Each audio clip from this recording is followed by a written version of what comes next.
10 de la mañana, 28 minutos, en este horario especial de la señal de la mañana de la Radio Nacional de Colombia, por la presencia en los estudios del candidato Iván Duque. Nos están siguiendo también a través del canal institucional, Facebook Live, a través de nuestra página radionacional.co, que llega a distintas partes del planeta, por supuesto, de aplicaciones como RTVC Play y Radio Nacional de Colombia.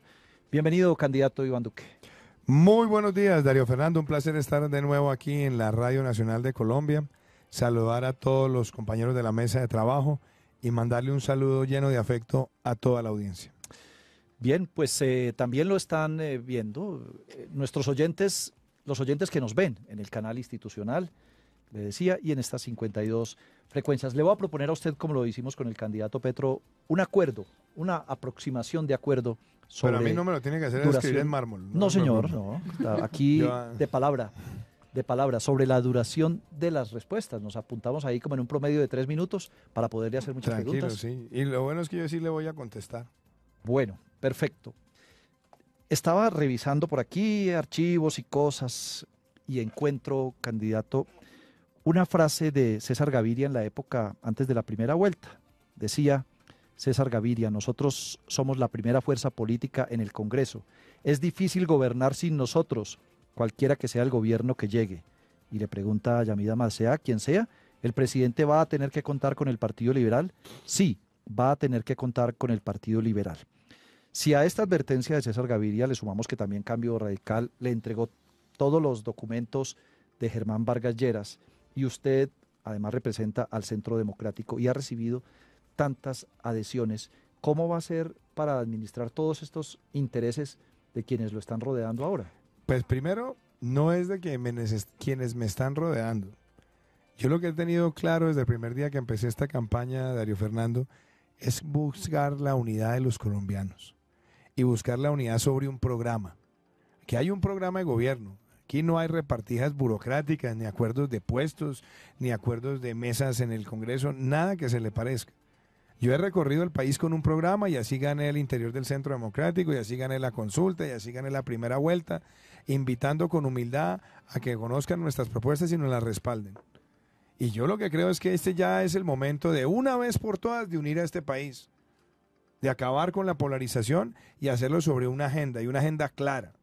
Y yo tengo absolutamente definido que mi relación con el Congreso será amistosa, será amable, será respetuosa, pero se acaba la mermelada y se acaban los cupos indicativos y se acaba la relación transaccional. Yo soy un respetuoso de la independencia de las instituciones y fui senador y como senador jamás me presté para ningún tipo de triquitrueque con nadie. Obré con independencia y sé que se pueden sacar leyes obrando con independencia. Entonces voy a ser un presidente que trabaje con todos los colombianos para la unidad. Y a mí me apoya, sí, un sector de la base liberal, me apoyan sectores conservadores, me apoyan sectores de otros partidos, pero aquí hay una coalición más importante. Aquí nos ha respaldado un número grande de los artistas importantes de este país, de los juglares. Por primera vez en la historia del Consejo Gremial, el Consejo Gremial unánimemente nos ha dado su respaldo al programa económico. Nos ha dado el respaldo también a organizaciones sindicales, como Sintrainagro y otro tanto. Nos han dado respaldo movimientos laicos, movimientos católicos, movimientos cristianos, movimientos de emprendedores. Esta es una coalición muy amplia. Esta no es una coalición de politiquería, ni de corruptela, ni de clientelismo. Yo tengo claro que yo voy a llegar a la presidencia a enfrentar la corrupción sin vacilaciones. Y eso es lo que nosotros estamos buscando. Que el que nos respalde tenga absolutamente claro cuáles son los lineamientos y el programa. A mí no me tiene que hacer escribir en mármol las cosas que yo no voy a hacer, porque las cosas que voy a hacer están en el programa de gobierno y seré un respetuoso de las instituciones. Una cosa es lo que usted ha sido como senador y que usted deja constancia de que no ha aceptado triquiñuelas, pero cuando el Contralor General de la República dice que en 14 años se han entregado cupos indicativos por más de 51 billones de pesos, lo que se llamaría mermelada, ¿qué decirle a estos congresistas que quizás están esperando que esto continúe? Lo que les dije el día que renuncié al Senado. Es que esto no lo estoy diciendo ahora aquí para caer bien ante los micrófonos, no señor. El 3 de abril, casi que mes y medio antes de la primera vuelta, renuncié a mi curul para hacer una campaña dedicado al servicio del pueblo colombiano. Grave hubiera sido que yo me hubiera quedado en el Congreso de senador al mismo tiempo haciendo campaña y devengando sueldo de senador. Porque hay otros que hablan mucho de la moral, pero cuando se trata de eso, ahí sí quería mantener los dos sombreros, yo no. Yo salí y les dije a los congresistas, salgo a enfrentar esta candidatura con la más grande motivación y lo hago porque tengo absolutamente claro que este país hay que cambiarle los hábitos políticos y quiero tener con ustedes la mejor relación, pero una relación donde queda definido que se acaban los cupos indicativos y que se acaba la mermelada como mecanismo de generar aceptación por parte del Congreso frente al Ejecutivo. ¿Lo veo a usted como indignado, como molesto, No, a diferencia de otras oportunidades? Yo estoy siempre contento, Darío Fernando, lo que estoy es contento, alegre de esta campaña. Esta ha sido una campaña donde hemos recorrido el país de lado a lado. Hemos recibido respaldo, afecto. Hemos recibido además unas expresiones de personas que antes se habían marginado de tomar posiciones políticas y lo han hecho porque se identifican con nuestra propuesta. Y eso es lo que a mí más me motiva. Estos 4 o 5 días que nos quedan son días de mucho afecto. Yo me he caracterizado por una cosa, a mí no me sacan la piedra. Pero le están diciendo cosas que lo han perturbado recientemente. A mí, ¿sabe a mí qué me perturba? A mí me perturba la pobreza. A mí me perturba la impunidad. A mí me perturba la violencia. Pero los agravios en la política yo los sé dejar pasar de lado. Por eso he hecho una campaña sin agredir a ninguno de mis contendores. Y pueden ser lo más agresivos conmigo. Yo siempre he dicho, cuando nos ataquen, propuestas. Cuando nos vuelvan a atacar, más propuestas. Cuando vengan con bajezas, siempre con altura. Bien, pues lo invito a que se vaya tomando un café. Está bueno. Un café quindiano. ¿Este de dónde lo sacó? Este es quindiano. Se viene de Calarcá. Andrea. Candidato, pues con tanto respaldo, sobre todo de ciudadanos, hay una duda y es ¿por qué aceptar esos apoyos de los partidos, de ciertos personajes políticos que ustedes desde el Centro Democrático han criticado tanto como en Mermelados? ¿Para qué? Yo no hago acuerdos con personajes, yo hago acuerdos institucionales y los acuerdos son sobre la base de respaldar nuestro programa. Por eso aquí ha llegado, miren quiénes nos están apoyando, hablemos de todo punto de vista, deportistas, personas como Edgar Rentería que dijeron vamos a apoyar la candidatura de Iván Duque porque tiene una propuesta clara frente al deporte nacional. Nos ha apoyado Mauricio Haddad, una de las glorias del tenis, nos ha apoyado personas importantes del fútbol, nos han apoyado artistas como Silvestre Dangond, Poncho Zuleta, Pipe Peláez, Pipe Bueno, por mencionar algunos. Nos han apoyado diseñadores como Silvia Cherasi, Hernán Sajar. Nos han apoyado también dirigentes gremiales, sindicalistas, perdón. Y nos ha apoyado gente también que viene de las fuerzas políticas. Es que yo el día que gané el 27 de mayo di un discurso. Es que esto se hace a plena luz del día. ¿Cuál fue el discurso que yo dije? Construyamos la unidad y respalden un programa de gobierno. Porque las segundas vueltas se crearon en la Constitución justamente para que pudiera en una opción de 2 el país encontrarse cuál es la mejor opción. Pero aquí no hay, ni va a haber, y en eso quiero ser absolutamente claro, ni hay acuerdos burocráticos, ni va a haber acuerdos burocráticos. Y aprovecho para decir en estos micrófonos cuál es el gabinete que yo quiero para Colombia. Ah, bueno, lo va a decir. Yo quiero un gabinete donde la mitad sean mujeres. Un gabinete que muestre una gran transición generacional, que lleguen personas jóvenes que no estén cargando rencillas del pasado, que represente el territorio nacional con una gran solvencia técnica, con una gran capacidad de comunicación y con un gran afecto por el pueblo colombiano. ¿Y nombres? pasa? ¿Nombres? Los nombres los daré cuando sea presidente de la República, porque dar nombres de gabinete antes de ser presidente es arrogante con el pueblo colombiano. Bueno, pero ese 50%, eso sí es la cuota de Marta Lucía, ¿no? Puede ser la de Marta Lucía y la mía, que es lo que nos hemos fijado los dos que somos 50-50. fórmula. Pues ahí estamos los dos 50-50. Acuérdese que yo vine aquí hace unos meses y usted me dijo, ¿usted quién quiere que sea su vicepresidente? Le dije, yo quiero que sea una mujer. Y le dije, y haré todo lo posible por cumplirlo, y le cumplí Sí, al señor. país y a usted. Andrea, entonces... Sí, pues candidato, simplemente hacerle una precisión. Por ejemplo, ¿qué pasa con César Gaviria? Con César Gaviria, que ustedes lo descalificaron muchas veces. ¿Perdón? Lo descalificaban muchas veces diciendo que hacía parte de un partido. Yo nunca descalificaba a César Gaviria. No, no me refiero a usted No, pero es que precisamente, sino... el candidato soy yo. Okay. Es que en la política hay gente que se puede quedar con las cosas del pasado. Yo no ando con odios del pasado. Yo además, yo soy un buen contradictor de argumentos. Soy un contradictor político. pero nunca con ataques personales. Entre otras cosas, yo con el presidente Gaviria, no de ahora, he tenido siempre una relación respetuosa. Yo lo conocí cuando él era secretario general de la OEA y yo era representante de Colombia ante el BID. Y la forma en la que nosotros hemos mantenido nuestra relación es sobre la base de que hay un programa. Seguramente habrá diferencias, claro que hay diferencias. Y esas diferencias, ¿dónde se tramitan? En el Congreso y en las Cortes o en la Corte Constitucional. Pero mi invitación en este momento al país es concentrémonos en lo que nos une, no en lo que nos divide. Entonces a mí me decían algunos, es que usted viene de la polarización y usted es un polarizador. Para nada, estoy demostrando que soy capaz de unir. Y entonces cuando uno también es malo, cuando unimos con premisas de futuro, con un programa transparente también es malo. No, yo creo que acá tenemos es que mostrarle al país, seguramente con el expresidente Gaviria tendremos diferencias en muchos temas, pero esas diferencias se tramitan en el Congreso y en la Corte Constitucional. Y en lo que nos une, que es que la economía colombiana crezca vigorosamente, expanda la clase media, le ayude al país a reducir de manera acelerada la pobreza, que tengamos desarrollo en nuevas áreas del conocimiento, que llevemos el desarrollo agroindustrial a las zonas más apartadas de Colombia. ¿Por qué tenemos que nosotros ahondar las diferencias ahí si tenemos un punto de vista en común? Eso es lo que a mí me interesa en este momento. Yo lo que valoro de lo que se ha logrado en esta campaña es que sin acuerdos burocráticos con nada, con nadie, con un plan de gobierno, hemos logrado que distintos sectores vayan llegando.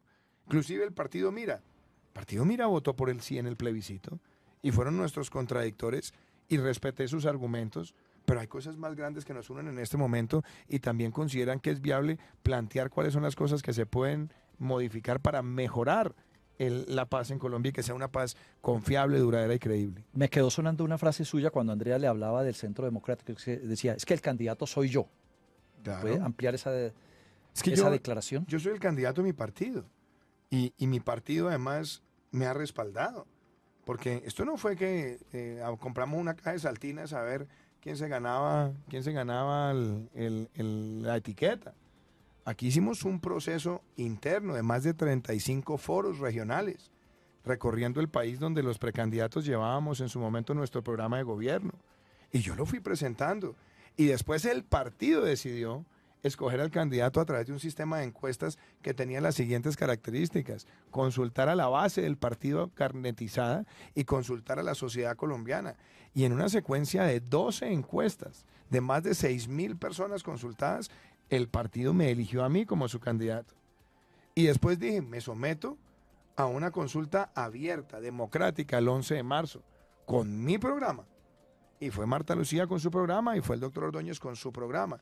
Y ganamos con la votación más alta que se haya registrado en una consulta abierta de un partido político, donde demostramos que sacábamos más de 1,5 millones de lo que había sacado el partido y que podíamos atraer a más colombianos.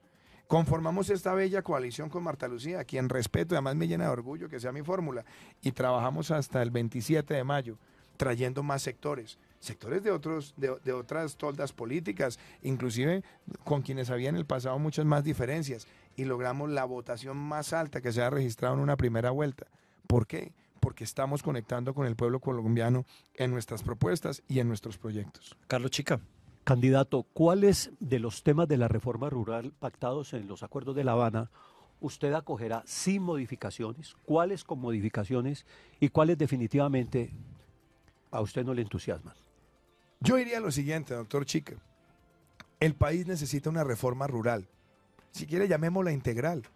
Si usted le quiere dar el mismo nombre y apellido de lo que tienen los acuerdos. El tema es que, como están estructurados los acuerdos, hay muchas cosas que están a 30,000 pies de altura, no están aterrizadas. ¿Qué es lo que se necesita? Colombia necesita una reforma rural integral con o sin los acuerdos. Y lo que tenemos es que darle al país esa reforma. ¿Para qué? Para que saquemos al campesino colombiano de la pobreza. ¿Para qué? Para que saquemos al campesino colombiano de la falta de oportunidades. Hay 12 millones de compatriotas que están en el campo, de los cuales el 80% está en el régimen subsidiado de salud. Es decir, está en una informalidad abismal. Hay el 70% de la fuerza laboral rural gana menos de un salario mínimo. Tenemos una escolaridad rural de 5.4 años y en las ciudades de 9.6. Entonces, ¿cuál es la agenda que yo quiero? Primero, despolitizar por completo las instituciones del sector agropecuario para que respondan al campesino y no a feudos políticos que quieren valerse de esas instituciones como caja menor de sus movimientos. 2, yo quiero un presupuesto mejor distribuido, 50% bienes públicos, 50% subsidios. ¿Y cuáles bienes públicos? Distritos de riego, centros de acopio, reservorios de agua, vías terciarias donde podamos trabajar con placahuella, con la acción comunitaria, que tengamos el crédito con el microseguro, que además podamos hacer transformación productiva en zona de cosecha y que le demos a la inversión rural unos incentivos, 10 años de exención del impuesto de renta al que lleve inversión productiva al campo, pero genere un mínimo de puestos de trabajo. Y también he dicho, me interesa sacar un buen catastro multipropósito en el país, pero un catastro multipropósito que tenga la mejor articulación institucional posible, que tenga además la mejor relación para definición de predios, que permita mejorar la titulación y que ayude a aliviar en el país ese gran anhelo de muchas personas de convertirse en propietarios. Eso es lo que yo quiero. Que eso tenga cosas compatibles con lo que están los acuerdos, desde luego que son compatibles, y lo que sea compatible se mantiene.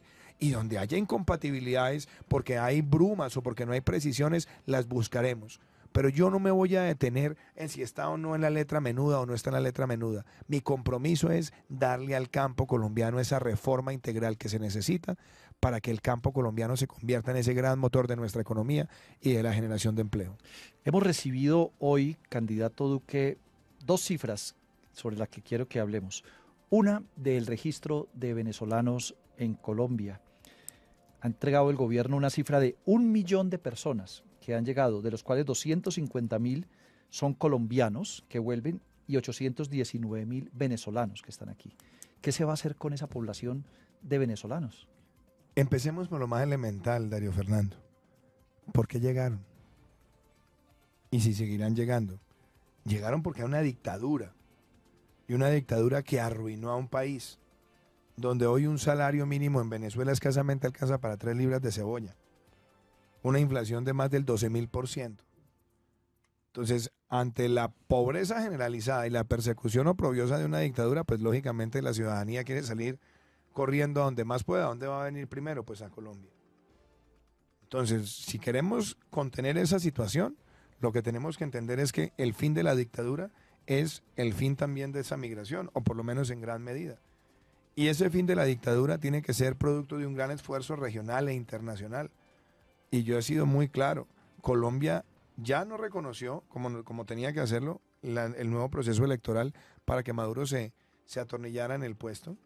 Y entonces ahora lo que tenemos es que seguir trabajando en el escenario internacional multilateral para que se acorrale esa dictadura.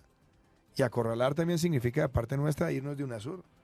UNASUR es una institución que ha servido de cómplice de esa dictadura.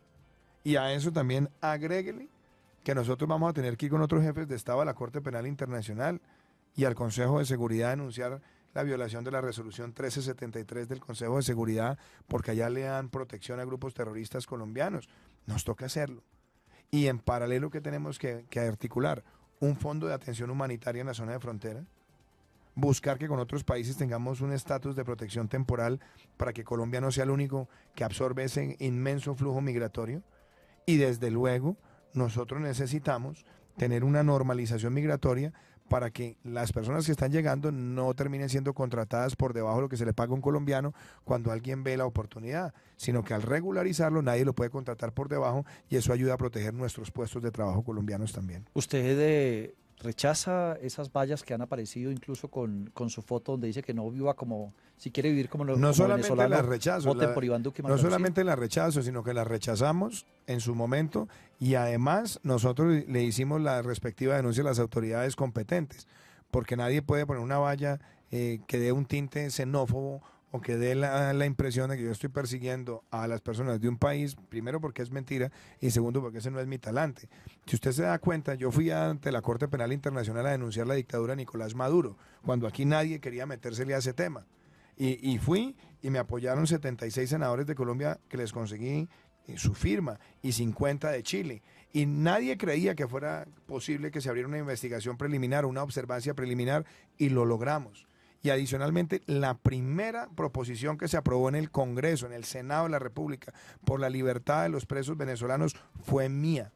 Entonces mi compromiso con Venezuela es total. Y la semana pasada me alegró haber ido al paso fronterizo y haberme encontrado con María Corina Machado para reiterar mi compromiso también como demócrata por luchar por la libertad en Venezuela y por mantener esos vínculos de hermandad sólida entre dos países que se quieren y que comparten una larga tradición histórica. Carlos Chica, la otra cifra que nos dejó preocupados hoy y muy inquietos es la que entregó la Fiscalía sobre asesinatos de excombatientes de las FARC.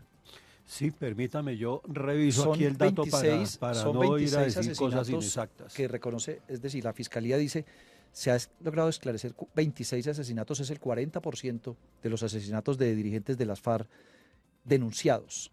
Esto es una situación muy delicada. ¿Qué puede usted garantizar desde su gobierno frente a este hecho y al asesinato de dirigentes sociales? Voy a ser claro y tajante, porque además el año pasado, cuando se empezaron a presentar de manera incremental y acelerada los asesinatos de líderes sociales y también de excombatientes o exmiembros de las FARC, yo fui a un medio de comunicación que lanzó una campaña que se llamaba Ya Basta. Ahí me puse el cartel de Ya Basta. Pero hoy, como candidato a la presidencia y presidente de la República, que espero ser con la ayuda de Dios y el apoyo de los colombianos, quiero decirle a esas personas de la base guerrillera que nos están escuchando lo siguiente: los vamos a proteger. Les vamos a garantizar su transición de la violencia a la reinserción laboral y a una vida de paz y de concordia. Y además haré todo lo que esté en mi poder para garantizar su seguridad. Y además haré todo lo que pueda para que esas personas se encuentren actividades productivas que les hagan borrar esa tragedia de violencia en la cual muchos de ellos terminaron por la fuerza, por el reclutamiento ilegal, por la presión armada. Entonces, ese compromiso para mí es ineludible, porque yo soy una persona de paz. Yo nunca en mi vida he empuñado un arma contra nadie. Yo nunca en mi vida he agredido a nadie para desdeñarlo como persona. Yo rechazo el agravio personal, verbal o físico. Y la forma en la que yo he hecho política siempre y en la que he buscado entenderme es con el sano debate de los argumentos y las ideas, pero sobre todo con la capacidad de ponerme en los zapatos del otro, para ayudarle al otro, para sentir lo que siente el otro. Y a esa base guerrillera se lo digo con afecto aquí en sus micrófonos. No solamente quiero garantizarles la protección y la reinserción, sino que espero personalmente reunirme también con ellos una vez el pueblo colombiano se pronuncie en las urnas el próximo domingo. Doctor Duque, a propósito, ¿cómo va a trabajar usted con la bancada de las FARC en el Congreso de la FARC? Con respeto, con las diferencias que tendremos seguramente. Pero hay allí en esa bancada personas que no han resuelto del todo su situación jurídica y es algo que usted no comparte. Sí, pero por el hecho de que no lo comparta, yo que los hago mis enemigos, les declaro mi enemistad por eso. No, yo no hago política con enemistades. Ya en el Congreso hay voceros de las FARC y hemos tenido con ellos debates acalorados. Sí, siempre, es distinto bueno, voceros que son civiles correcto, pero yo lo que espero, Iván Márquez, pero yo lo que espero es que las instituciones en este país y sobre todo haciendo las correcciones que se deben hacer por el bien del pueblo colombiano, la justicia transicional pueda dejar absolutamente claro que una persona que haya cometido crímenes de lesa humanidad no puede tener una condena, así sea transicional, compatible con su presencia en el Congreso. Y tendrá que retirarse esa persona del Congreso y el partido nombrar a otra. Porque eso no me lo estoy inventando yo, es que la Corte Constitucional el año pasado, en noviembre, produjo una sentencia y en esa sentencia la Corte Constitucional hizo hincapié a un término: proporcionalidad, que además es uno de los elementos concebidos en el Estatuto de Roma, estatuto que es supraconstitucional, estatuto al cual Colombia llegó hace más de 15 años para que no quedaran en la impunidad ciertos delitos. Entonces lo que hay que buscar es que la justicia transicional, haciendo eco de lo que le pidió la Corte Constitucional, que es la proporcionalidad, deje claro que debe haber una incompatibilidad entre una sanción por crímenes de lesa humanidad y la presencia para terminar el tiempo como congresista, y que en ese caso el partido tendrá que nombrar a una persona que no tenga esas deudas con la justicia. Otro tema que está en este momento calientico es el proyecto de ley para resolver y para definir un mecanismo de elección de contralor. Dentro de ese agitado debate que hay en el Congreso, ayer fue aprobado en el Senado y quedó para conciliación, dentro de ese agitado debate, pues se menciona que lo que se está buscando, y que está buscando la bancada del Centro Democrático también, es que el próximo presidente tenga un contralor de bolsillo que pueda elegir. Porque rechazo eso categóricamente, Darío Fernando. Primero, cuando se dio la discusión de equilibrio de poderes, me opuse a eso a capa y espada. ¿A qué? Al mecanismo que tenemos hoy para la selección del contralor. Lo rechacé y lo rechacé públicamente. Es que, de nuevo le digo, yo no necesito estar como el camaleón cambiando de color según las circunstancias o los niveles de riesgo. Yo he sido consistente y coherente. ¿Qué propuse yo en su momento? Y fui derrotado. Y acepté la derrota institucional. Pero lo dije, señores congresistas, ¿cómo así que el Congreso va entonces a dejar que aquí lleguen los candidatos y nosotros dejar que esto se vuelva aquí la feria del triquitrueque? Yo propuse, y ojalá pudiera hacerlo, ojalá pudiera volverlo a presentar, que la terna para el Contralor General de la República la presentara la Junta Directiva del Banco de la República. Un órgano totalmente independiente y técnico, porque es que el Contralor no puede ser de bolsillo de nadie, ni puede ser de bolsillo del gobierno, ni puede ser de bolsillo de la oposición. Si es de bolsillo del gobierno es para que le tapen sus desaciertos, y si es de bolsillo de la oposición, entonces es para que se dedique todos los días como un francotirador a ver cómo impide la labor del gobierno. Lo que yo quiero es una Contraloría independiente de verdad. Y si tenemos una terna que sale del Banco de la República y es el Congreso el que la elige, bueno, perfecto. Pero hay un filtro técnico, hay un filtro de conocimientos, de preparación, porque yo lo que espero es que el Contralor, que además, más allá de su labor de hacer un control fiscal, el Contralor General de la República es el asesor principal que tiene el Congreso para orientar la política presupuestal y la política de planificación y la capacidad de evaluar el impacto del gasto público. Entonces, soy claro, no me interesa tener contralores de bolsillo, no voy a propiciar tener contralores de bolsillo. Lo que sí quiero es que elijamos una persona que le dé orgullo al país, su solvencia técnica, su solvencia ética, su conocimiento de los temas, y que va a estar ahí es al servicio del pueblo colombiano. Pero que la selección sea externa al Congreso. Sí, lo que pasa es que como no está arreglado en No, este ahora, momento en qué va la discusión, entonces dijeron, no, bueno, que lo hiciera una universidad. ¿De cuál universidad? Una universidad. Van a poner al Contralor General de la República, lo escoja una universidad. No, ¿Eso aquí llega la selección de los 300 o 400 aspirantes. Entonces, el punto medio ante el desastre que hay, porque eso es una fórmula, a mi modo de ver, una fórmula hechiza, entonces van a buscar una red de universidades que ayude a sentar unos criterios y que ayude a filtrar. Está bien, pero debería ser todavía algo mucho más transparente, más confiable. Si usted me pregunta a mí, yo volvería a insistir en que la elección del Contralor General de la República se dé en el Congreso, porque es un órgano asesor del Congreso, pero que venga de una terna conformada por la Junta del Banco de la República. Andrea. Candidato, hablando de instituciones de bolsillo, ¿qué tan cierto es, qué tan mito es que usted se va a apropiar de las diferentes ramas del poder, que va a tener el poder concentrado porque va a tener el Congreso, la mayoría en su coalición y además va a unificar las Cortes?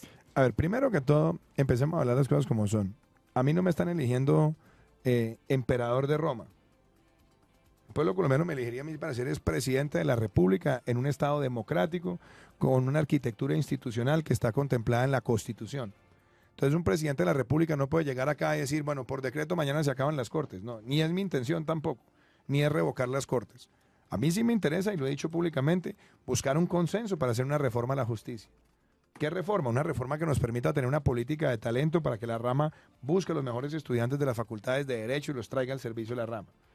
A mí me interesa que fortalezcamos las primeras y las segundas instancias, que tengamos incentivos para retener positivamente a esa gente que entra, para que se quede en la rama un buen tiempo y que casi que digamos que nadie puede llegar a ser magistrado sin haber estado 5 o 6 años, para que no haya esos garrochazos de los que pasan de la academia o los bufetes a la magistratura sin haber estado en la rama. Entonces eso me parece que es algo confiable. Si fortalecemos las primeras y segundas instancias con expediente electrónico, con arraigo judicial y además con un mejor sistema de evaluación de las providencias, mejoramos la justicia en Colombia. Y el debate sobre las cortes, yo nunca dije que yo iba a llegar a imponer una corte única. Es más, el que quiera revisar mis intervenciones lo puede hacer. Yo dije, esa es una propuesta. Pero lo cierto es que el problema no es si es una, el problema es que son 5 o 6. Y en ese caso, el país lo que tiene es que evaluar, hombre, ¿será conveniente 6? ¿Serán mejor 3? ¿Serán mejor 2? ¿O serán mejor las mismas 6, pero haciéndole las reformas que correspondan? Yo ya me he reunido además con la rama y además estuve en el debate que propició el procurador en la ciudad de Cartagena, donde fui el único candidato que fue a exponer su política de justicia. Y les dije, señores, yo quiero es consensuar una reforma con ustedes y las fuerzas políticas y haré todos los esfuerzos para que eso se logre. Y una cosa adicional, yo no pienso metérmele a quitarle facultades a ningún poder público. Y me gusta que me hagan esa pregunta y me voy a demorar así 30 segundos más, Darío Fernando. Sí, señor. Yo demandé el acto legislativo 01 del 2016 ante la Corte Constitucional y gané la mitad de mis argumentos. Y el que más gané, del que me siento más orgulloso, es haber demostrado ante la Corte Constitucional que yo no quería que se afectara la independencia del Parlamento en las reformas constitucionales cuando los querían llevar a votar en bloque. Y además cuando tenían que pedir el visto bueno del gobierno para reformar la Constitución, que es una atribución propia del Congreso de la República. Entonces, si lo hice en defensa de la independencia de poderes, es porque creo en la independencia de poderes y la voy a practicar siempre. Ni me meteré a acabar con las competencias de las Cortes, ni me meteré a acabar con las competencias del Congreso. Me entenderé como demócrata en la independencia institucional, que además es uno de los pilares de mi plan de gobierno, que en las 162 propuestas y en el libro Indignación hay un capítulo que se llama ahí Instituciones Independientes. Eso es lo que yo quiero. Un país donde en esa independencia nos fortalezcamos institucionalmente. Carlos Chica. Días después de su posesión va a ser un hecho la consulta anticorrupción. ¿Qué valoración específica tiene usted de ese mecanismo que han propuesto, entre otras, dos líderes políticas que hoy están, digamos, como ¿cómo se dice? En la contraparte. En la contraparte suya. Hombre, en el debate político. sí, Claudia, yo no hago política con mezquindades ni con calculadora electoral. Alguna gente dirá que eso es un error. A mí me parece que la consulta anticorrupción tiene cosas positivas. Pues tan positivas es que muchas de ellas están también en el programa de gobierno mío. Que limitemos el número de periodos de los congresistas, me parece importante. Que nosotros además podamos tener requisitos para ser congresistas. Una propuesta mía, no está en la consulta, pero lo otro me ayuda también a impulsar estos temas. Yo he dicho también que ojalá pudiéramos congelar el sueldo de los congresistas por 10 años. Y adicionalmente he pensado que tenemos que darle una severidad a la sanción de las empresas que corrompen funcionarios. Y no solamente a la empresa, sino a sus gestores y también a sus dueños. Entonces yo dije, en abril, el 17 de abril, publiqué un video donde le pedí a la bancada del Centro Democrático apoyen esa consulta. Y además, la semana pasada que quisieron fue presionarme como si yo estuviera con mezquindad y no, yo no reacciono bajo presiones, pero le pedí a mi partido que lo hiciera. Y como presidente de los colombianos voy a promover esa consulta para que sea exitosa. Porque es que la lucha anticorrupción no es de ningún partido, se tiene que ser un propósito nacional y lo tiene que ayudar a liderar el presidente de la República y lo haré como presidente de los colombianos. Alejandra Restrepo. Doctor Duque. Alejandra, ¿qué más? Bien. Ha estado muy callada. Sí, Ella le está guardando la música ahora. Qué gusto verla de nuevo. Porque Alejandra, la vez pasada, acuerda que me puso unas buenas canciones. Pues aquí le estoy guardando otras. Ah, bueno, eso está muy bien. Muchas gracias de verdad por invitarme de nuevo. Perdón, Alejandra, y a los oyentes que nos están escribiendo, nos están haciendo énfasis por ahí en algunas preguntas, tranquilos, ya van más adelantico. Con calma. Esta pregunta tiene que ver con la salud, candidato, porque aquí en la radio hemos estado analizando todas las propuestas desde el punto de vista académico. Hemos estado con varios académicos analizando todo, la salud, la cultura, la economía, y ellos han hecho énfasis en que usted habla mucho de la sistematización de la salud, pero no de resolver el problema de fondo. Al contrario, el problema de fondo es la primera propuesta nuestra. ¿Cuál es el problema de fondo? A ver, hablemos del problema serio de la salud. Hicimos una reforma en los años 90 muy buena para darle aseguramiento y cobertura. Se logró la cobertura y se logró el aseguramiento. ¿El problema cuál es? La calidad. Pero aparte de la calidad hay uno más grave, que cuando se hizo la reforma estaba basada en que íbamos a tener una formalización laboral muy acelerada para tener más personas en el régimen contributivo que en el régimen subsidiado. Y tenemos más personas en el régimen subsidiado que en el contributivo, afectando estructuralmente la sostenibilidad financiera del sistema. Y fuera de eso, hay muchas EPS que abusan porque se les paga por el número de afiliados a través de la figura que se conoce la unidad de pago por capitación. Entonces muchas terminan convirtiéndose casi que en unos rentistas que reciben el chorro de billete todos los meses y prestan un servicio eficiente para ganar más plata y quién sabe repartirla cómo. Yo lo que estoy proponiendo es, primero, la ley de punto final. ¿Quién le debe a quién y cuánto? Porque una cifra le dan los hospitales, otras dan las EPS, otras dan operadores. No, definamos cuál es el hueco y cómo se va a resolver ese hueco. Y estoy dando un periodo de hasta 36 meses para ir saldando todas esas deudas y cualquier acumulación de deuda de más de 90 días, sanción patrimonial a las EPS. Y no se les paga ya solamente por el número de afiliados, sino por la calidad del servicio acreditado por los usuarios para que cerremos las malas y se queden las buenas.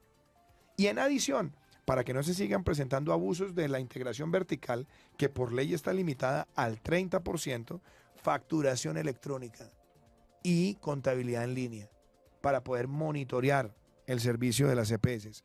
Y les voy a incluir no solamente a la supersalud, sino a la superfinanciera, para velar para que tengan la reserva técnica que les permita asegurar los recursos para los pagos de toda su operación. Esos son temas de fondo. Claro, en adición, aquí hay que pagarle al médico residente. En adición, este es un país que tiene apenas 1.5 médicos por cada 1.000 personas, cuando deberíamos tener por encima de 2,5, 3.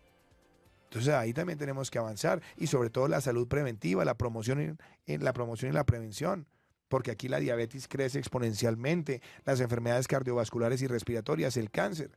La propuesta nuestra, que son 11 propuestas, aborda uno por uno cada uno de estos desafíos y será una de las prioridades. Yo quiero fomentar un gran pacto por Colombia, y que ese pacto por Colombia nos permita, entre las fuerzas políticas, los usuarios, los operadores, los aseguradores, hacerle esa reforma estructural a la salud. ¿Pero usted es partidario de continuar con esa intermediación privada que hacen las EPS? Hombre, Darío Fernando, es que no es privada, es que es privada y pública.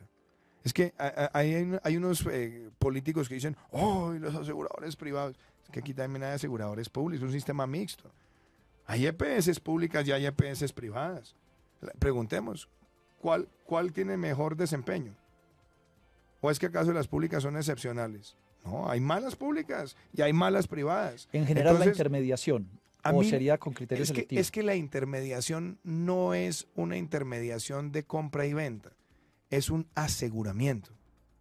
Cuando usted tiene un seguro de salud, usted está pagando una prima, y está pagando una prima que tiene un valor. Y entonces, la inmensa cantidad de primas es lo que permite que en caso de un siniestro, en este caso un percance de salud, el sistema permita darle atención a un costo muchísimo más bajo. Si no hay aseguramiento, supongamos que alguien dice mañana se acaba el aseguramiento, entonces ¿quién va a pagar? ¿De bolsillo? ¿Papá Estado? O sea, ¿vamos a volver a la misma tragedia de hace 25 años? O 30 años, cuando en el país solamente 13 millones de personas tenían cobertura y usted llegaba a cualquier hospital y si usted no tenía una chequera abultada para pagar los tratamientos, entonces quedaba condenado a la muerte. ¿O es preferible tener un sistema de aseguramiento donde controlemos las cosas que están saliendo mal y vemos aseguradores que son buenos, que cumplen, que pagan a tiempo, que adicionalmente tienen una muy buena estructura médica y que se han ganado un respeto en la sociedad colombiana? Entonces, esos discursos maniqueos, como los que tiene el otro candidato, que dice yo voy a acabar con el petróleo, voy a acabar con el carbón, voy a acabar con las EPS, voy a acabar con los fondos de pensiones, voy a acabar con la palma, voy a acabar con la ganadería. Eso es un discurso sectario.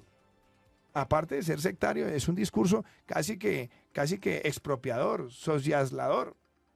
Aquí lo que debemos buscar es la convivencia de la iniciativa empresarial con los mejores estándares sociales. Y por eso digo, aquí lo que hay que cerrar es a las EPS malas, a las que abusan, a las fraudulentas, a las que no atienden. Y dejen las buenas. Y fortalezcamos el sistema de aseguramiento. Algunas serán públicas y otras serán privadas. Seguramente nos tocará cerrar públicas y nos tocará cerrar privadas. Pero aquí lo que se trata es de la valoración independiente del desempeño al servicio del ciudadano. Yo voy a asumir el riesgo de parecer populista o demagogo o sectario. No, tranquilo que ese ya... O sectario, ya candidato por esto. Usted tiene una propuesta de crear créditos que incentiven la productividad. ¿Esos créditos de dónde van a salir? ¿De arcas oficiales o del sector privado financiero? Que es un sector que cuando uno viaja un poquito, sale de las fronteras, se da cuenta que francamente es un sistema financiero casi que extorsivo, intocado por los gobiernos de este país durante muchos años. ¿Es posible dar crédito con el actual sistema financiero y con las reglas de juego que excluyen a mucha gente hoy? Esa propuesta que usted menciona, doctor Chica, que está en nuestro plan de gobierno, está asociada al capítulo rural, principalmente. Y en el mundo, gran parte del desarrollo rural se ha hecho con la banca pública. De hecho, nosotros tenemos una banca pública que es el Banco Agrario, que tiene una inmensa cobertura en las zonas rurales de Colombia. El problema es que el Banco Agrario no está llegando al pequeño productor. El problema es que en Colombia solamente 3 de cada 10 pequeños productores tienen acceso al crédito. Y muchos tienen que acudir a la tragedia del gota a gota. Y lo que es aún peor, el servicio crediticio del Banco Agrario tiene que innovar para llegarle a esa base de la pirámide. Entonces las propuestas nuestras son poder llegar con el crédito y que el crédito también estimule la productividad. Digamos, la mayor productividad usted puede tener unos descuentos. No se trata de simplemente prestar para mantener una producción que de pronto no tiene los mejores estándares o no está haciendo la mejor utilización de la producción por hectárea. Entonces incentivémoslo. En la medida que mejoro mi producción puedo tener descuentos. Y eso es una forma de seguir dinamizando el crédito. Y lo otro es que debemos utilizar corresponsales no bancarios, que los almacenes de depósito, que los vendedores de insumos, que a veces están más próximos al campesino, puedan ayudar con ese crédito de los 500.000, del millón, de los 2 millones. Y lo que digo yo, con el microseguro. Porque si hay un choque de precios, si hay un choque de clima, o sea, una circunstancia adversa, pues no termine quebrado el campesino, sino que el microseguro lo proteja para que no quede reportado y después tenga que acudir al gota a gota. Esa es una propuesta vinculada a la que usted acaba de leer. Pero también le entiendo su reflexión sobre el sistema financiero colombiano. Y sin duda, a mí hay cosas que me inquietan y me preocupan mucho. Colombia tiene una alta tasa de intermediación. Es decir, ¿cuánto es la captación? ¿Cuánto me pagan a mí? ¿Y en cuánto intermedia el banco? Sin duda es grande. Pero es que eso no se arregla con fuete. Eso no se arregla con rejos, eso no se arregla por decreto. Porque usted puede decir mañana por decreto, a partir de mañana la tasa de interés de los bancos es solamente del 2%. Pues, ¿qué hace con eso? Quebrar los bancos. Porque los bancos entonces no pueden operar, no pueden tener la cobertura, no pueden tener la red, no pueden tener los cajeros, no pueden tener los servicios. La tasa de interés de un banco tiene que reflejar los costos operacionales del banco y los riesgos asociados con la cartera del banco. Yo trabajé en banca de desarrollo mucho tiempo y conozco las mejores experiencias de bancos públicos y de bancos privados y los peores fracasos de bancos públicos y bancos privados. Sin duda, lo que nosotros necesitamos en el sector financiero es que haya más competencia. Más competencia, más operadores, ayuda a abaratar las tasas de interés. Porque se genera más competencia de quién le llega más rápido al ciudadano, con qué mejores productos. Y nosotros definitivamente en el país sí tenemos ciertas concentraciones que se tienen que resolver con más competencia. Y también permitiendo la innovación de productos. En la medida que usted vaya mejorando la banca móvil y vaya bajándole costos de fijos a los bancos, pues lógicamente también el prestar se va a volver más barato. Por eso es tan importante la migración hacia la banca móvil. Y obviamente los niveles de riesgo. En la medida que tengamos una mejor cultura de pago, tengamos menos cartera vencida, tengamos un mejor cumplimiento de las obligaciones, también se van a bajar los costos de la banca. Entonces se tiene que trabajar de la mano el Estado con el sector privado y obviamente la sociedad. Y también el Estado puede ayudar a resolver problemas donde hay distorsiones. Por eso hay banca de fomento, por eso hay banca agropecuaria, para mejorar el plazo, la tasa y las condiciones. Por eso hay créditos educativos por parte del Estado con el ICETEX. ¿Para qué? Para que de pronto estructuremos unos productos más cercanos a lo que necesita el estudiante. Entonces, yo creo que donde haya fallas de mercado, ahí tiene que estar el Estado. Y lo otro es dar unas condiciones regulatorias que nos permitan con el tiempo bajar esa presión que hay en cuanto al costo de los servicios financieros para el ciudadano colombiano.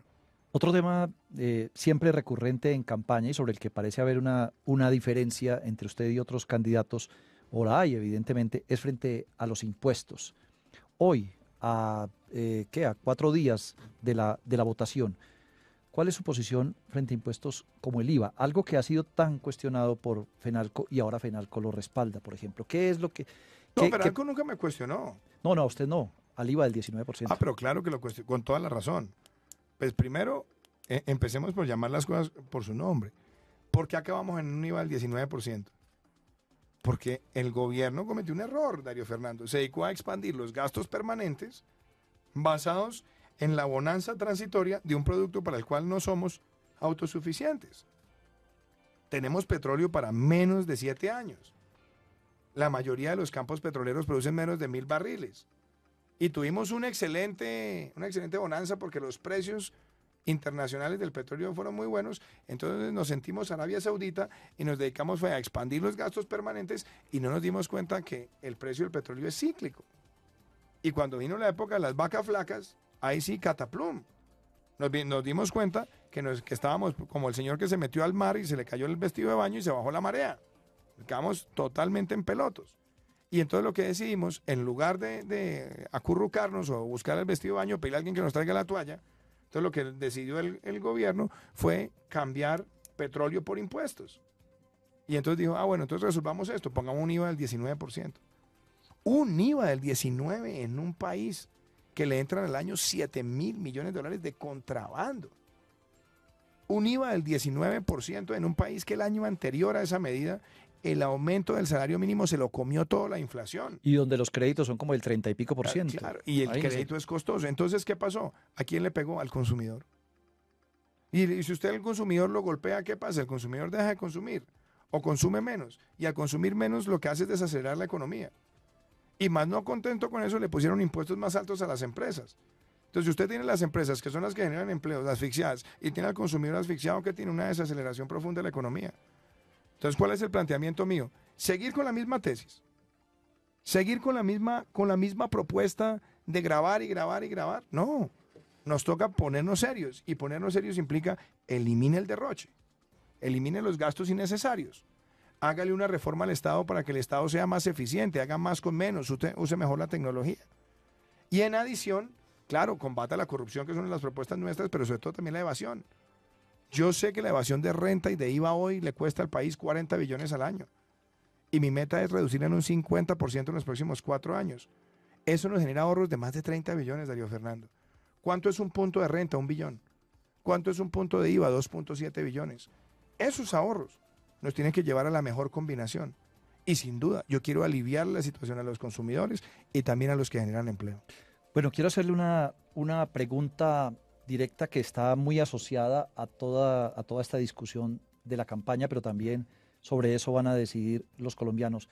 Y tal vez no vamos a hablar ya de si va a hacer modificaciones o no a los acuerdos de paz. La pregunta directamente es, ¿con Duque volverá el conflicto? ¿Con Duque habrá guerra en Colombia? Con Duque construiremos una paz para todos, Darío Fernando. John F. Kennedy decía que usted puede ganar elecciones con el 50%, pero usted no puede gobernar con el 50%. Un gobernante tiene que ser gobernante para todos los colombianos, para los que votan por mí y los que no votan por mí. Cuando se dio el plebiscito, yo fui vocero del no. Estuve en todos los medios, usted me invitó varias veces. No estuve en cabina, pero hablamos varias veces por radio. Jamás me referí a alguien del sí como mi enemigo, mi contendor, mi adversario. Lo que siempre dije es, habrá un veredicto en las urnas y ojalá podamos construir un gran acuerdo nacional. Esto ya no es un debate de santistas y uribistas. Esto es un propósito nacional. ¿Cómo podemos tener una paz que nos una a todos? Y yo creo que esa paz que nos una a todos debe garantizar que las cosas que están saliendo mal las corrijamos. Porque es que a mí me parece absurdo los que dicen, no, eso ya no se puede modificar en 12 años. Entonces, si dejamos que vamos para el cadalso, ¿nos toca esperar 12 años hasta que ya el cadalso nos aterrice? ¿O debemos tener la grandeza como país de decir, hombre, hay unas cosas que no están saliendo bien, corrijámoslas, mejorémoslas y construyamos una paz que nos una? A mí me llama la atención, por ejemplo, muchos de los que más hablan de la paz son los más enconados y agresivos panfletarios contra mí. Panfletarios, además, que utilizan cualquier cantidad de epítetos, que son todos menos epítetos de paz. Dígame a mí dónde hay un agravio personal, un insulto mío hacia cualquier miembro de esta contienda electoral de candidatos. No hay uno. Porque soy consciente que acá tenemos que construir. El 27 de mayo, cuando obtuve la victoria en la primera vuelta, hice un llamado a Sergio Fajardo, hice un llamado a Humberto de la Calle, a Germán Vargas, no para que salieran a complacerme con su respaldo, sino decirles, ustedes se enriquecieron este debate y tenían unas propuestas, traigámoslas. Este es el momento de buscar un gran acuerdo nacional, Darío Fernando, para que hagamos un análisis de cómo va el proceso, entre todos, y miremos lo que está saliendo mal y lo corrijamos por el bien de Colombia, no por un capricho. Y yo voy a darle todos mis esfuerzos y mis energías a que este país pueda lograr esos consensos. Hay mucha gente que se ríe, ay, pero Duque no va a poder esos consensos, ¿cómo va a ser? Vamos a hacer todo lo que pueda hacer este país. ¿Por qué hay que volver a buscarle grandeza a Colombia? ¿Por qué si lo pudieron hacer en su momento Alberto Lleras y Laureano Gómez? ¿Por qué no lo podemos hacer nosotros ahora en pleno siglo XXI, respetándonos todos? Eso es lo que yo quiero para Colombia. Entonces, la paz será un objetivo para mí, pero tiene que ser una paz creíble. Tiene que ser una paz donde las víctimas sientan que hay verdadera reparación, que las víctimas sientan que hay una reparación moral, material, económica, que haya verdad y que haya una justicia proporcional. En ese orden de ideas tengo un oyente que me ha mandado muchas preguntas, se llama Fabián Fighter Dreams, y le voy a transmitir una de esas. ¿Qué le ve usted, qué le destaca a su contendor Gustavo Petro? Hombre, yo he pensado mucho en eso. Lo que pasa es que el doctor Petro no es el mismo nunca. El doctor Petro hizo una campaña en primera vuelta haciéndole una oda a las expropiaciones. Claro, unas expropiaciones revestidas de cierta complejidad filosófica, que es grabemos y grabemos y grabemos hasta que no se pueda pagar por los bienes y entonces en ese momento el Estado compra el precio que el Estado quiere. Eso se llama expropiación. Hablan de la Colombia humana pero promueven el odio. El odio hacia el contendor, el odio hacia el prójimo, el odio hacia los sectores. Promueven la lucha de clases. Entonces a mí me queda muy difícil yo ponerme simplemente acá por cortesía a decir, no, me gusta una cosa o la otra. Yo creo que hay unas diferencias de fondo. No lo considero mi enemigo. Jamás me he referido a él en términos de enemistad, pero sí estoy en la controversia política. Y tenemos una seria diferencia entre la forma en la que queremos ver a la sociedad colombiana. Él quiere una sociedad colombiana donde el gobernante dice cuáles sectores sí, cuáles sectores no, según su estado de ánimo. Yo defiendo las libertades económicas. Él es una persona que dice qué sectores deben existir y cuáles no. Eso es una decisión del presidente de la República. Hay un aspecto de legalidad dentro de las libertades económicas. Y además, yo no estoy de acuerdo con la lucha de clases, con el odio de clases, porque eso fractura una sociedad de manera estructural. Yo lo que quiero es la concordia y la fraternidad entre empleadores y empleados. Entonces creo que las diferencias están muy claras y esas diferencias se deberán zanjar en las urnas el próximo domingo. Andrea, haga usted la pregunta que nos han estado mandando aquí por todas partes. Doctor Duque, a los ciudadanos que piensan que les hizo falta un debate entre el candidato Gustavo Petro y usted, ¿qué les dice? Pues que hubo muchos debates. Es que yo con Gustavo Petro no vengo debatiendo desde este año. Desde el año pasado venimos debatiendo. Y hemos estado en el debate en distintos frentes, en distintos foros gremiales, en distintos medios de comunicación. Pero un debate presidencial no se improvisa. Y adicionalmente voy a decir esto. El debate más importante en este momento es el de cada candidato estar buscando los votos en la calle, conectando con sus propuestas en los medios de comunicación, y el debate mayor será el domingo en las urnas. Carlos. Sobre ese tema, yo hago parte de la Fundación para la Libertad de Prensa, de la FLIP, como periodista que soy, y les preguntaba yo a mis colegas de la FLIP si abstenerse de participar en un debate público como este que se está pidiendo a gritos, si eso no es una manera velada de censura, equivalente, decía yo, a cuando uno está haciendo una historia periodística, le pide a la fuente que responda las preguntas que uno tiene y la fuente dice, no, yo me abstengo de contestar, en la ilusión de que uno no va a publicar la historia porque la fuente no le da la contraversión que uno está demandando. No sé usted qué piense de esta percepción que yo censura, tengo. porque, a ver, este es un país que tuvo más de 36 debates en los últimos 3 o 4 meses. Y el año pasado creo que agotamos también todos los debates gremiales. Y tenemos además la capacidad de estar en medios de comunicación como este. Usted me ha preguntado lo que quieran. Yo respondo todas estas, me preguntan hasta si me pinto el pelo y me da esta risa. Yo digo, no, yo no uso tío Nacho ni nada de eso, pero a mí me preguntan lo que quieran. Y yo voy a las universidades y le digo a los estudiantes, pregunten lo que quieran. Yo no ni pido preguntas previas y me someto a cualquier interrogatorio, llamémoslo, no interrogatorio, cualquier interrogante del periodista y del ciudadano. Yo hago Facebook Live todas las semanas. Yo estoy en la calle volanteando.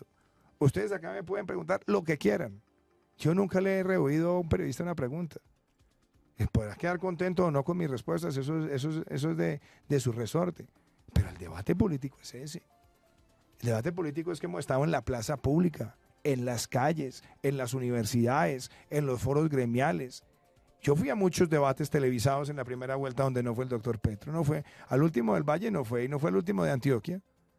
Y yo, a diferencia de los otros candidatos, yo ni siquiera me pronunciaba sobre eso. El que quiera ir, que vaya, el que no quiere ir, no va. Pero el debate real es el que estamos teniendo en foros como este, en la calle y pensando además en el electorado el próximo domingo. Con una cosa, yo he sido consistente en mi discurso. Yo soy el mismo en la primera y el mismo en la segunda vuelta. Yo no soy la versión de segunda vuelta de Iván Duque. Soy la misma versión a lo largo de todo este proceso.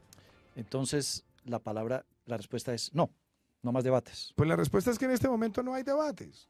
Es tan sencillo como eso. Muy bien, señor. Pues precisamente este debate que habían convocado recientemente era de la televisión pública, pero bueno, la televisión pública estuvo en estos días muy amenazada por un proyecto de ley que podría dejarla sin financiación, los medios públicos. Usted al entrar aquí, estos son medios públicos, le habló aquí un momentico al personal de RTBC, de la Radio Televisión de Colombia. ¿Cuál es su posición sobre los medios públicos? Protegerla, fortalecerla, darle cada vez más vigor. Por esto no lo digo porque acá me invitaron a ir a RTBC. Yo lo he creído siempre. Yo viví mucho tiempo en los Estados Unidos y una de las emisoras, mi emisora favorita era NPR, que es el sistema de televisión pública de los Estados Unidos, maravilloso. Además, con una cosa, como no tiene la presión comercial, puede desarrollar unos contenidos que le llegan de pronto al ciudadano con mucha más profundidad sobre distintos temas. Ahora, no tener la vocación comercial no quiere decir alcahuetear la mala calidad, para nada, de muy buena calidad.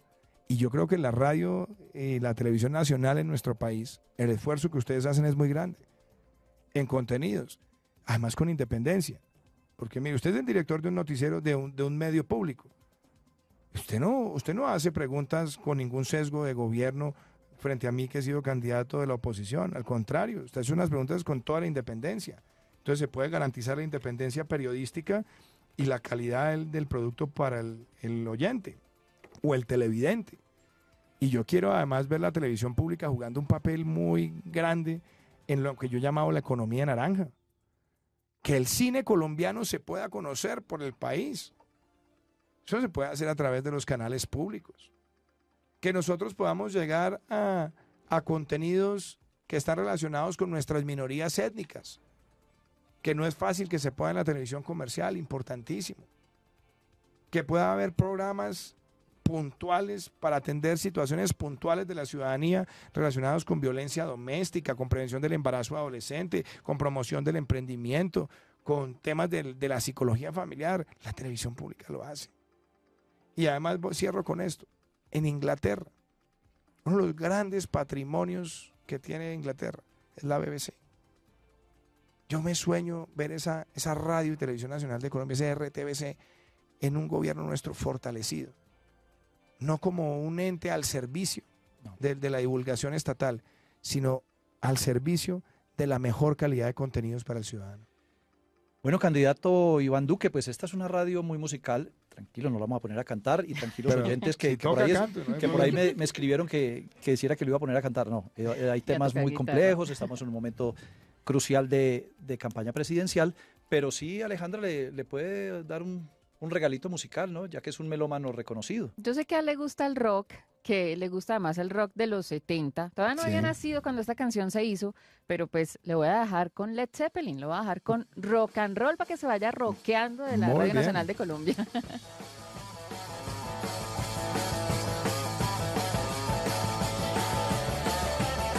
ve para el Mundial? Yo espero que mínimo lleguemos a semifinales, pero le tengo una gran confianza al equipo. Y ayer me pidieron que hiciera un video de cuál sería la nómina con la que yo me la jugaría. Y dije, pues sin duda, David Ospina en el arco, Santi Arias en la punta derecha, Farid Díaz en la punta izquierda, Davison y Jerry Mina en dos centrales. Pondría a La Roca, Cuadrado, James y Quintero, y adelante Falcao y Muriel. Listo, ahí está entonces la alineación del candidato Iván Duque para el primer partido de Colombia, que nos coge ya después de elección. Ya de pronto lo va a poder ver el 19 de junio. Ahora, eso sí también aprovecho para decirle, porque el día domingo debuta Brasil y debuta Alemania. Yo tengo que decirle a los oyentes que por favor voten tempranito o en la mitad de los partidos, porque no se nos van a quedar en la casa, que lo necesitamos en la calle apoyándonos para ganar la presidencia. Gracias al candidato Iván Duque, a su campaña por haber propiciado este diálogo a través de las 52 estaciones, frecuencias de la Radio Nacional de Colombia en todos los rincones del país, del canal institucional y de Facebook Live, que han estado tan activos. Que le vaya muy bien el próximo domingo, y a ustedes muchas gracias también por haber estado con nosotros.